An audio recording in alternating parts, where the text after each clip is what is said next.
Good afternoon. Thank you for joining us for this live broadcast, where we are going to talk today about some of the most difficult questions in an interview. The challenge that we normally see with a lot of people is that they struggle to answer a number of difficult questions. What we did yesterday is to ask our viewers about questions that they feel are difficult, and we have prepared a few answers that I'm going to take you through in the next 15 minutes or so. So if you've got any questions, please feel free to ask any questions. One of the most difficult questions that a lot of people encounter is that describe yourself in one word.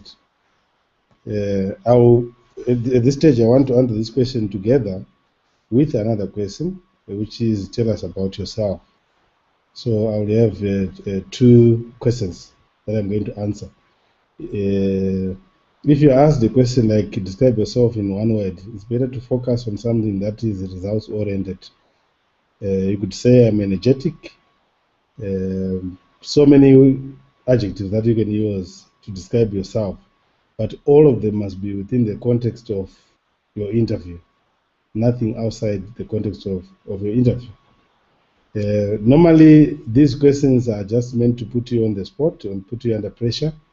So you don't need to worry a lot about this question in terms of whether it's going to affect your assessment in the interview. What tends to happen is that if it does affect yourself in the interview, you would have probably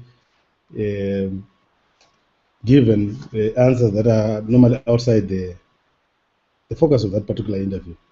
So this question is one of the easiest ones. So the focus here is just focus on describing yourself in terms of your results oriented, in terms of being energetic, in terms of being focused, in terms of attention to detail, in terms of being, in some cases, I have heard in some interviews people saying I'm pushy, but that can be misconstrued by the interviewers to mean that you push people even when it's not necessary. So you don't need to use such kind of words. Also related to the same question is the question where the interviewers ask you about, which is the first question in any interview, tell us about yourself. When they say tell us about yourself, they're not talking about you. They don't want you to start talking about you were in this high school and everything like that. Depending on your level, if you're a graduate trainee or a lower level staff just coming out of college, yes, you can talk about that. But if you're a senior manager, when they say tell us about yourself, they're just giving you an opportunity to give highlights to your career. What are the major highlights in your career? That's basically rephrasing the same question. And here again, I want to emphasize, like I did last time, you must focus on giving people, the interviewers, things that are results oriented. Okay, what have you achieved in your career? For example, if you work for 5 organizations, I would pick the key highlights of that particular period and give it to the interviewers. That's basically how you need to answer this particular question. I have seen a lot of people talking also about really going personal about themselves. For example, they start talking about I'm married, I've got 5 kids and things like that. It's really a challenge for you to be able to do that, because that information is not relevant to the interview. And the interviewers can clearly see from the CV that you have submitted that there is you've got so many kids and you're married or you're not married. So I would not encourage you to go personal again on this particular question, but to focus on your major career highlights. So the question on tell us about yourself, you focus on major career highlights. That's the critical thing that you need to do. Then the next question, which we also got, most of the questions that I'm answering now, we all got them from our friends on Facebook. This question says, why are you sitting in front of this panel? Effectively, they are saying, why should we consider you for this particular position? And again, what you need to focus on is the achievements. What have you achieved? Why should they take you? What value are you going to bring to the organization? And when you talk about value, you must indicate to the interviewers that in this particular case, if you are being interviewed for an accountant position, you must be able to link your past successes to how we are going to bring that success to this particular organization. Please, here, don't waffle. We normally encourage you to list before you go for an interview. List a few things, maybe 2 or 3 things that you think will sell when you go in front of the panel. Why should they hire you? That's what you need to focus on. Why should this organization hire you? You can't just go there and start talking about I'm energetic, I'm a team player. Like I indicated in the last session, we don't really encourage you to say such kind of words because they are not really results oriented. They are not talking about what you have achieved or your potential. So this question really is saying, out of all the 5 people that we are interviewing, why should we take you? Don't talk about your degrees. Don't talk about academic achievements. At this stage, the academic achievements are not necessary. You want to talk about your career. Let's assume you've never worked before. This is where you relate what you have achieved, even at school, to what you can deliver in this particular instance to the organization. So it's so crucial that you take that into consideration. Because I know a lot of people would say, okay, I've never worked anywhere else. How would I then answer this particular question where people are saying, why should we take you? It should never be on the basis of your academic achievements. It should always be on the basis of what you have done before or what you can do in the future for this particular employer. So a very crucial question. We want now to move to the next question that we also got through our Facebook. Have you ever come across a difficult situation in your current work, and how did you resolve that? All of us have got difficult situations that we've encountered. This is where you need to be very honest. I remember recently when we were interviewing someone, we could easily tell. Immediately after the person left, the panel started saying, this is a complete lie. There's nothing like that. So don't imagine things that are not real. You need to make sure that you come up with things that are very concrete and results oriented again. If you're a manager, this is probably where I will highlight issues to do with probably handling a very difficult customer. Or if you don't deal with customers, this is where you can also highlight the way you have dealt with very difficult employees. These are issues that you can talk about. If you have worked on projects,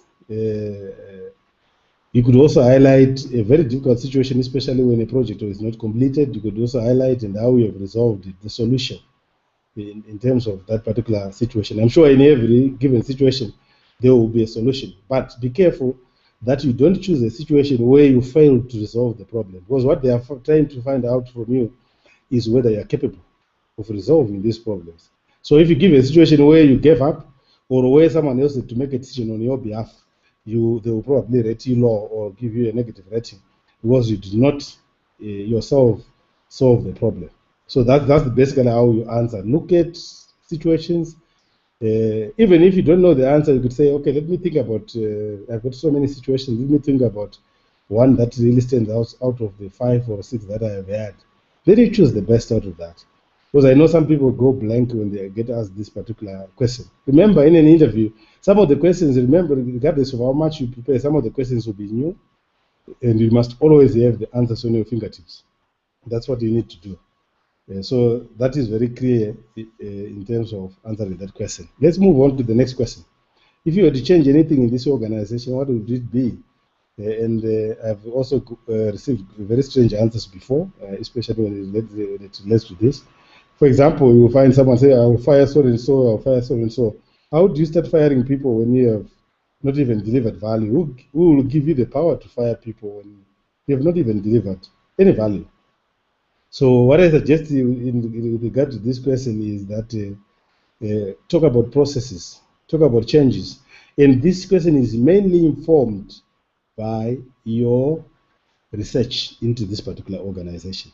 Yeah. Because they're talking about what if you were to change anything in this organization, what would it be? Remember, in this organization, which means they've made an assumption that you know something about the organization, which is what we expect when we interview people, that they must have done their research. And more importantly at this stage, you must make sure that you've done your research, yes, but also that the information that you are going to give in that particular interview is factually correct, because we have also seen people giving wrong facts in the interview, and it actually can tarnish your image, and also the interviewers will rate you very low if you were to answer the question in that particular fashion. This question will be very difficult to answer if you have not done your research. So my suggestion is do your research and pick one of the topical issues that you would probably change. If you're in marketing or in business development, if the organization is going regional or is trying to penetrate into new markets, what new things are you going to bring to this organization so that people can see value out of that particular, out of hiring you as the marketing or business development manager. So it's so crucial for you to be able to do that. Never talk about firing people at this stage, or you dismantle, restructure, and everything like that. Because my assumption here is that it will be very difficult for you to restructure the organization when you don't have insufficient information. The information that you read on the website and other company documents, yes, is not enough for you to be able to make far-reaching decisions or restructuring decisions like firing people. So don't answer this question with the proposal that you will be able to fire people. This question again is similar to the question that we just answered. What new things are you going to bring to this organization? I will not dwell on this because we've already answered. Then we also got this question. Yes, the interviewers do ask very strange questions, and be prepared to get those strange questions because they will ask you those strange questions. Yes, recently we have also had one of our candidates who got asked very strange questions, and the person thought that they were undermining their authority because they were senior. So if you get such kind of questions, normally the interviewer or the organization is trying to test you in terms of whether you can handle stress. But if you give any particular animal, you should always know about that animal. What value is that animal going to bring to the organization? If you were an animal, which animal would you rather be? If I say I will be a leopard, you must look at how the leopard works and how the leopard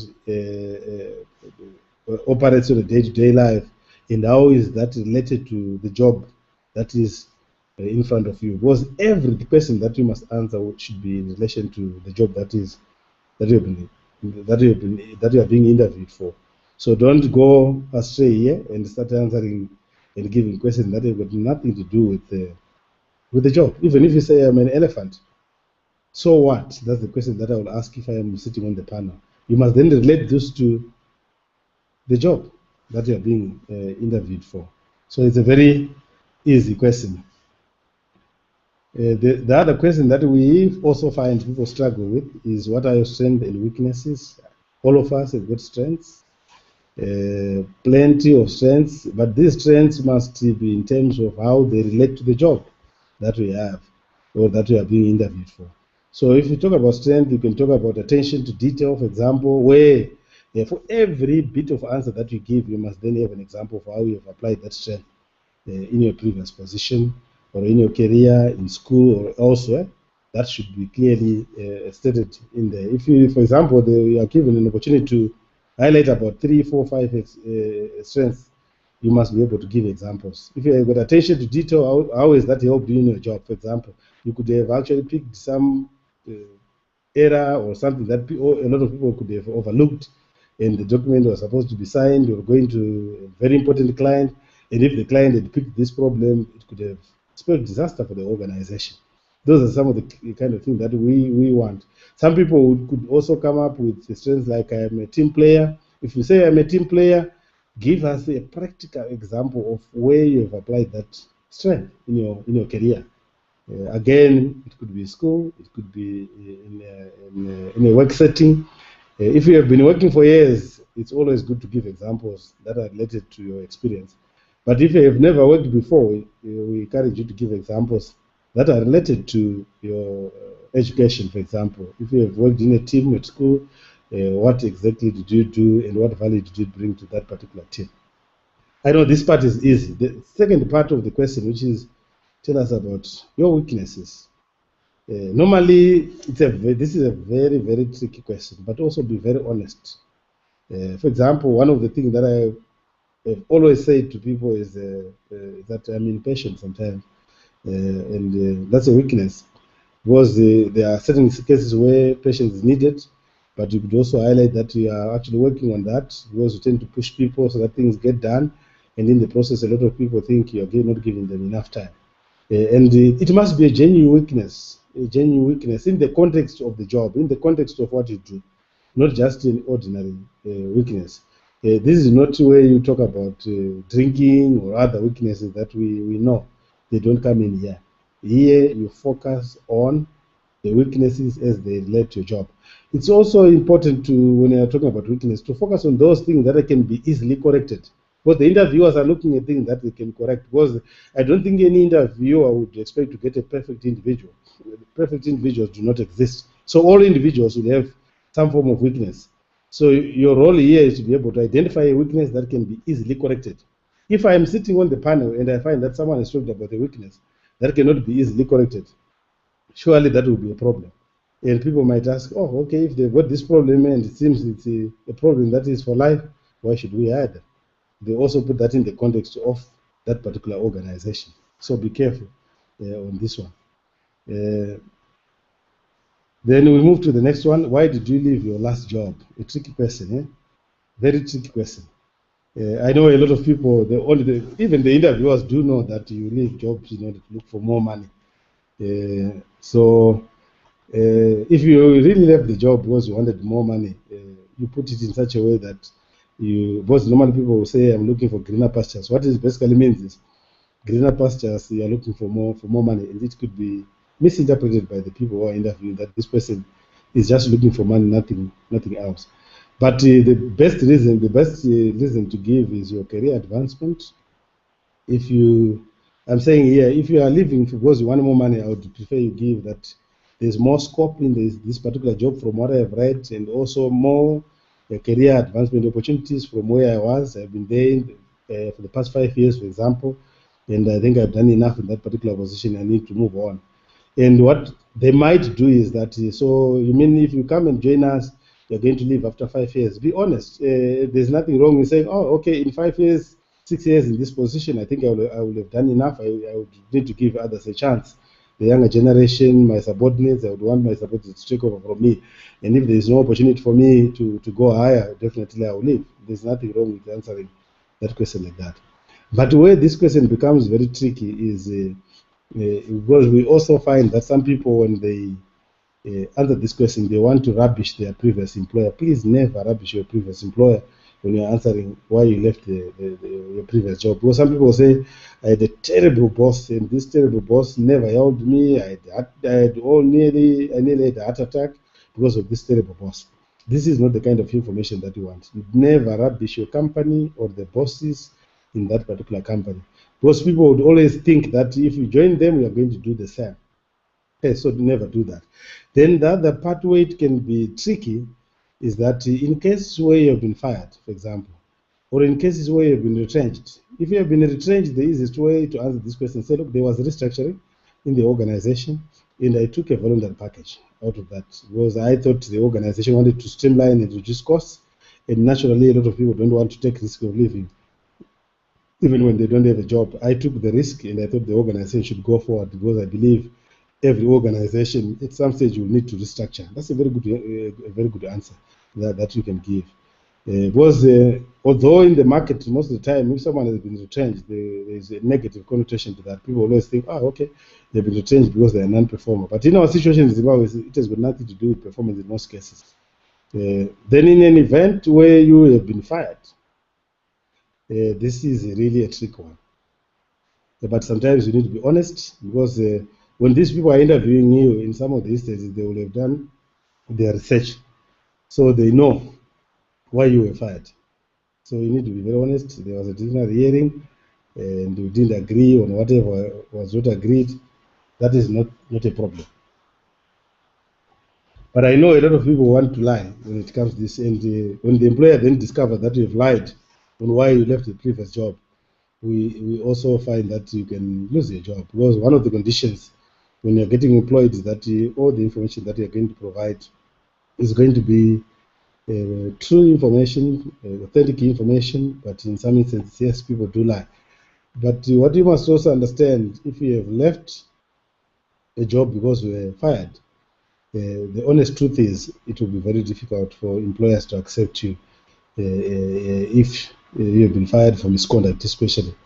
But there are some people who have been fired because they've had an accident or some minor offenses. There's nothing wrong with mentioning that in the interview, because one way or the other, they will know, because these people will still do reference checks and they will know why you got fired. So just be honest when you answer this question. Then the other question, tell us about a situation when you said no. Plenty of situations. You could actually give an example. I'm sure all of you have encountered a situation in an organization where someone wanted to do an ethical conduct, bribery, corruption in your organization, and you said, no, you can't be part of it. It could be with a supplier, it could be an external stakeholder, it could be with your boss, and you are allowed to disagree with the boss if what they want to do is unethical. So this one is probably one of the easiest questions. There are so many examples that you can use to answer this particular question. So I will not dwell on this question because it's so easy to answer. Then the last part of our session is that where you get asked, do you have a question for us? And a lot of people, because they're so nervous, they'll tell you, no, I don't have a question. What we normally encourage you to do is to ask questions. For example, even if you don't know a lot about the organization, you could ask a question like, when do you want this person to start? Once you've made your decision, you say next month. It's a good question. Why not? Why would you come in for an interview when you don't want to know when the person is going to start? But what you also must avoid is start talking about remuneration. Because from a survey that we did in 2012, we discovered that a lot of HR managers actually get put off when someone starts talking about what salary are you going to give me. These things, the trick here is you should always negotiate for a salary when you've been offered a job, not before, because you don't want a salary to be used as the criteria for not giving you the job. So negotiate. You actually have more negotiation bargaining power if you have been offered that particular job. Okay. You could also ask questions about the direction of the organization. There could be some information that you have heard in the newspapers. So, for example, if the company has been retrenching, has been cutting salaries, has been doing all sorts of things, you would ask that why would you want to hire when we have been reading in the newspapers that we are actually downsizing? Because in the process of downsizing, a lot of organizations also do hire. They could have their own reasons for doing that. So those are intelligent questions that you must answer. But there are plenty other questions that you can ask the panel. So I hope I have tried to answer your questions. This presentation will be available on YouTube, so you can actually view this on YouTube anytime, recap. But next time, if you have got any questions, we really encourage you to go to our Facebook page, post your question there, and we will be able to answer your question. Thank you very much.